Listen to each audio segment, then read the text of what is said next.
এই ভিডিওটি মনোযোগ সহকারে শুনুন, তারপর আপনাদের মতামত কমেন্টে জানাবেন। আমাকে 5 বছর সময় দেন, পুরো দেশের শিক্ষা সিস্টেম চেঞ্জ করে দেবো ইনশাআল্লাহ। প্লে গ্রুপ থেকে নিয়ে মাস্টার্স পর্যন্ত এমন শিক্ষানীতি প্রণয়ন করা সম্ভব যে আমাদের বাচ্চারা একদম প্লে থেকে মাস্টার্স পর্যন্ত বাংলা, ইংরেজি, অঙ্ক এবং জেনারেল সাবজেক্টগুলোর সাথে কোরআন হাদিসের একটা অপূর্ব সমন্বয়ে পড়াশোনা করবে ইনশাআল্লাহ। একা করে দিতে পারবো ইনশাআল্লাহ তাআলা।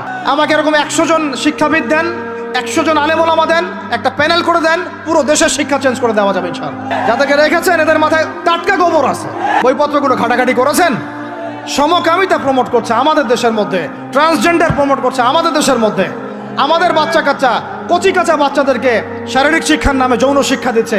এগুলো আমাদের মুসলমানদের শিক্ষা? এটা চলতে থাকলে দেখবেন অচিরেই কোনো মানুষ বাচ্চাদেরকে স্কুলে পাঠাবে না। এই ভিডিওটি যদি ভালো লেগে থাকে তাহলে প্রিয়জনদের মাঝে শেয়ার করে দ্বীন ও ইসলাম কায়েম রাখবেন।